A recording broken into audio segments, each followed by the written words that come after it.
Bismillahirrahmanirrahim. Elhamdülillah Rabbil alemin.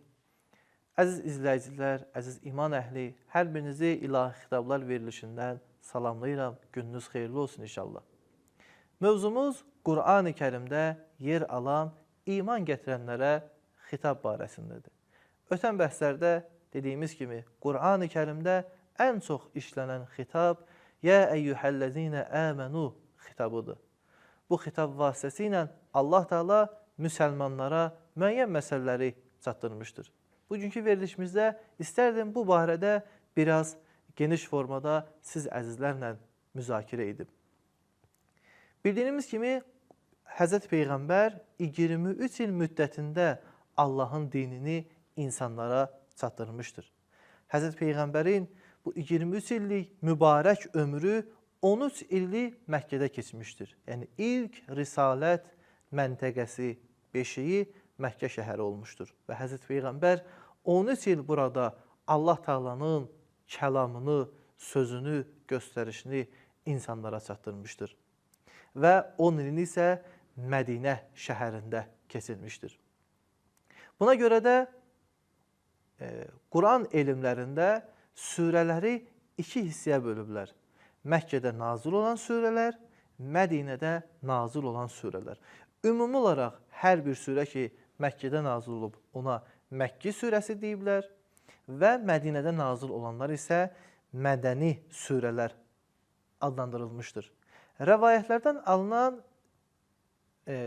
təhlilə əsasən 86 surə Məkkədə nazil olmuş, 28 surə isə Mədinə şəhərində Peyğəmbərə nazil olmuşdur. Məkkə və Mədinə surələrini biri-birindən fərqləndirən müxtəlif cəhətlər var. Quran elmlərində bu barədə bəhs olunur.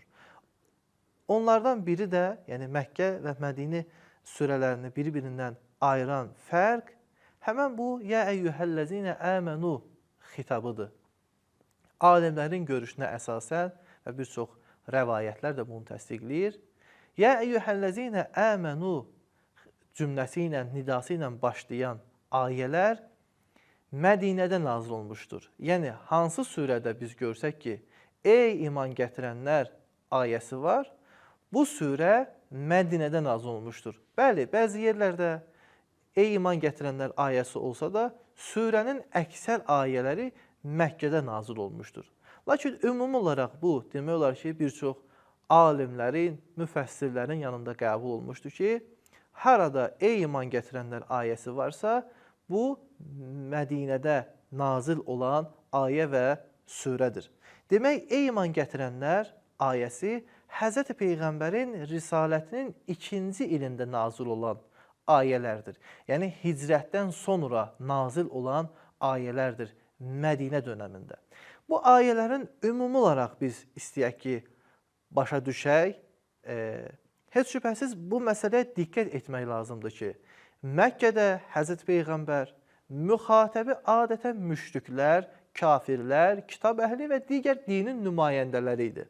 Və nazil olan ayələr bunlara xitab idi. Bunların düşüncələrini islah etmək üçün, Allah barəsində olan fikirlərini islah etmək üçün, hidayət etmək üçün nazil olmuşdur. Lakin Mədinədə artıq İslam ölkəsi qurulmuşdur. Həzrət Peyğəmbər artıq bir ümmətin qurucusu və rəhbəridir.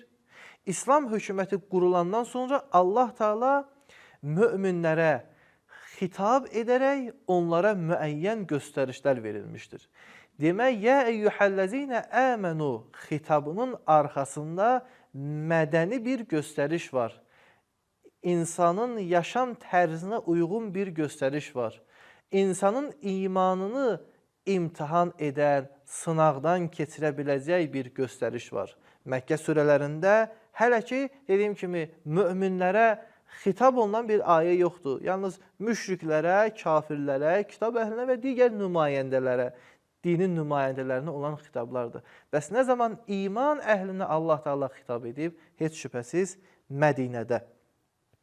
Demək, ey iman gətirənlər ifadəsinin arxasında bir həqiqət yatır.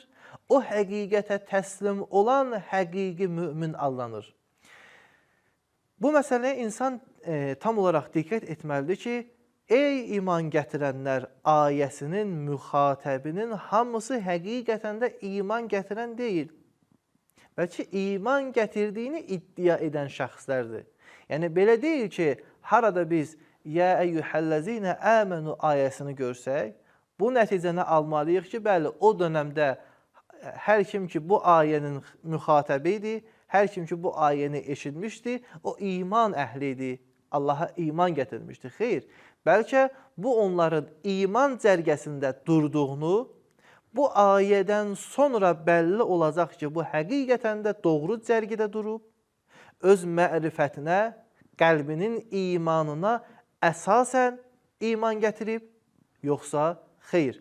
Sözümü təsdiq edə biləcək bir çox ayələr var, mən onların birinə işarə edirəm. Məsələn, Tövbə surəsinin 38-ci ayəsində Allah Teala iman gətirən şəxslərə buyurur.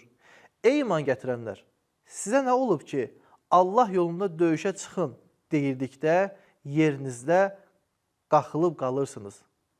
Olmaya axirətdən daha çox dünya həyatınızdan razısınız. Halbuki dünya həyatının keçici zövqü axirətlə müqayisədə çox dəyərsiz bir şeydir.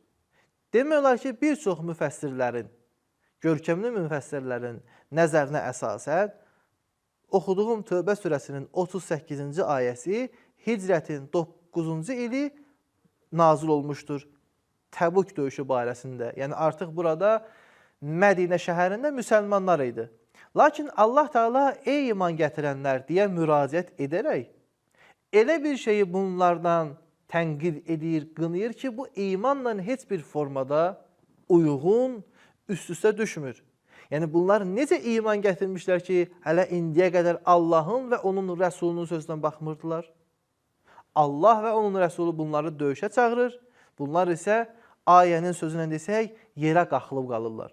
Demək, bu ayələr həqiqi iman əhlini üzə çıxartmaq üçün, müəyyən etmək üçün Allah Teala tərəfindən müraciət forması olaraq bildirilmişdir. Bəli, bir çox rəvayətlərə əsasən, həm əhlüsünnə, hədis və təfsir mənbələrinə əsasən, həm şiyə, təfsir və hədis mənbələrinə əsasən, ey iman gətirənlər ayəsinin bariz və kamil nümunəsi İmam Əli əleyhissalamdır.